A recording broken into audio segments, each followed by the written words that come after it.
ವಿಧಾನಸಭೆಯ ವಿಶೇಷ ಅಧಿವೇಶನದಲ್ಲಿ ನಿನ್ನೆ ಗದ್ದಲ ಗಲಾಟೆ, ಇವತ್ತು ಪ್ರತಿಭಟನೆ, ಹೋರಾಟ, ಘೋಷಣೆ, ಆಕ್ರೋಶ.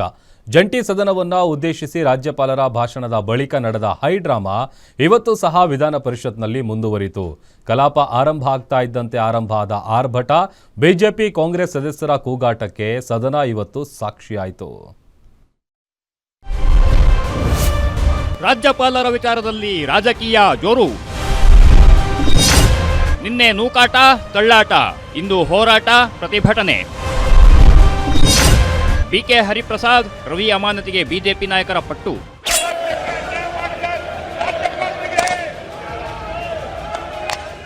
ವಿಬಿ ಜಿ ಕಾಯ್ದೆ ವಿರುದ್ಧ ಕಾಂಗ್ರೆಸ್ ಸರ್ಕಾರ ಕರೆದಿರುವ ವಿಶೇಷ ಅಧಿವೇಶನ ಅಕ್ಷರಶಃ ರಣರಂಗವಾಗಿದೆ. ನಿನ್ನೆ ಜಂಟಿ ಸದನವನ್ನು ಉದ್ದೇಶಿಸಿ ರಾಜ್ಯಪಾಲರು ಭಾಷಣ ಮಾಡದಿರೋ ವಿಚಾರ ಹೋರಾಟದ ಸ್ವರೂಪ ಪಡೆದುಕೊಂಡಿದೆ. ಇಂದು ವಿಧಾನ ಪರಿಷತ್ ಕಲಾಪದಲ್ಲಿ ಕೇಸರಿ ಪಕ್ಷದ ನಾಯಕರು ರಾಜ್ಯಪಾಲರಿಗೆ ಅಪಮಾನ ಮಾಡಿದ ವಿಚಾರವನ್ನಿಟ್ಟುಕೊಂಡೇ ಇಡೀ ದಿನ ಹೋರಾಟ ನಡೆಸಿದರು. ಕಲಾಪ ಆರಂಭ ಆಗ್ತಿದ್ದಂತೆ ರಾಜ್ಯಪಾಲರಿಗೆ ಅಪಮಾನ ಮಾಡಲಾಗಿದೆ. ರಾಜ್ಯಪಾಲರನ್ನ ಅಡ್ಡಗಟ್ಟಿ ಗೂಂಡಾಗಿರಿ ಮಾಡಿದ ಸದಸ್ಯರನ್ನ ಅಮಾನತು ಮಾಡುವಂತೆ ಬಿಜೆಪಿ ಸದಸ್ಯರು ಆಗ್ರಹಿಸಿದರು.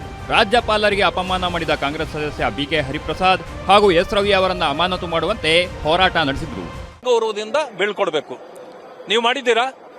ಅವರು ಬಂದಾಗ ಯಾವುದೋ ಅಸಂವಿಧಾನಿಕ ವಿಚಾರಗಳಿದೆ ಅದನ್ನ ಅವರು ಕೈ ಬಿಟ್ಟಿದ್ದಾರೆ. ಅದರಿಂದಾಗಿ ಅವರು ಅದನ್ನು ಓದಿಲ್ಲ, ಹೊರಟಿದ್ದಾರೆ. ಹೊರಡುವಾಗ ನೀವು ಅವರ ಮೇಲೆ ಗೂಂಡಾಗಿರಿ ಪ್ರದರ್ಶನ ಮಾಡಿದ್ದೀರಿ, ಅವರನ್ನು ಅಡ್ಡಗಟ್ಟಿ ಅವರಿಗೆ ತೊಂದರೆ ಕೊಟ್ಟಿದ್ದೀರಿ, ಅವರ ಮೇಲೆ ಕೈ ಮಾಡ್ತಕ್ಕಂಥ ಕೆಲಸವನ್ನ ಕಾಂಗ್ರೆಸ್ ಸರ್ಕಾರದ ಸದಸ್ಯರುಗಳು ಮಾಡಿದ್ದಾರೆ. ಆದ್ರಿಂದ ಇದು ಅಸಂವಿಧಾನಿಕ ಮತ್ತು ಗೂಂಡಾಗಿರಿ. ಆದ್ರಿಂದ ಮಾನ್ಯ ಮುಖ್ಯಮಂತ್ರಿಗಳು ತಕ್ಷಣ ತಮ್ಮ ಸ್ಥಾನಕ್ಕೆ ರಾಜೀನಾಮೆ ಕೊಡಬೇಕು. ಅವ್ರು ಯಾರು ಗೂಂಡಾಗಿರಿ ಪ್ರದರ್ಶನ ಮಾಡಬೇಕು ಅವರೆಲ್ಲರನ್ನು ಕೂಡ ಅರೆಸ್ಟ್ ಮಾಡಬೇಕು. ವಿಧಾನ ಪರಿಷತ್ ಕಲಾಪದಲ್ಲಿ ಇಡೀ ದಿನ ಬಿಜೆಪಿ ಸದಸ್ಯರು ಕಾಂಗ್ರೆಸ್ ಸದಸ್ಯರ ಅಮಾನತಿಗೆ ಪಟ್ಟು ಹಿಡಿದು ಹೋರಾಟ ಮಾಡಿದ್ರೆ, ಇತ್ತ ಕಾಂಗ್ರೆಸ್ ಸದಸ್ಯರು ರಾಜ್ಯಪಾಲರ ವರ್ತನೆಯ ವಿರುದ್ಧ ಸದನದಲ್ಲೇ ಆಕ್ರೋಶ ಹೊರಹಾಕಿದ್ರು. ಸಂವಿಧಾನಕ್ಕೆ ಅಪಚಾರ ಮಾಡಿದ ರಾಜ್ಯಪಾಲರ ವಿರುದ್ಧ ಗೋ ಬ್ಯಾಕ್ ಗವರ್ನರ್ ಘೋಷಣೆ ಕೂಗಿ ಕೈ ಸದಸ್ಯರು ಕೋಲಾಹಲ ಸೃಷ್ಟಿ ಮಾಡಿದರು. 164, 165 ಮತ್ತು 176(1) ಇದರಲ್ಲಿ ಬಹಳ ಸ್ಪಷ್ಟವಾಗಿ ಹೇಳಿದೆ, ರಾಜ್ಯಪಾಲರ ಕಾರ್ಯಸೂಚಿ ಅಥವಾ ಕಾರ್ಯ ಚೌಕಟ್ಟು ಏನಿದೆ ಅಂತೇಳಿ ಭಾಳ ಸ್ಪಷ್ಟವಾಗಿ ಹೇಳಿದೆ. ನಿನ್ನೆ ನಡೀತಕ್ಕಂಥ ವಿಚಾರದಲ್ಲಿ ರಾಜ್ಯಪಾಲರು ಆರ್ಟಿಕಲ್ 165 ಕಾಂಗ್ರೆಸ್ ಸದಸ್ಯರ ಅಮಾನತಿಗೆ ಬಿಜೆಪಿ ಪಟ್ಟು ಹಿಡಿದಿದ್ರೆ, ರಾಜ್ಯಪಾಲರ ವಿಚಾರವಾಗಿ ಚರ್ಚೆಗೆ ಕಾಂಗ್ರೆಸ್ ಜಿದ್ದಿಗೆ ಬಿದ್ದು ಘೋಷಣೆ ಕೂಗಿ ಆಕ್ರೋಶ ಹೊರಹಾಕಿದೆ.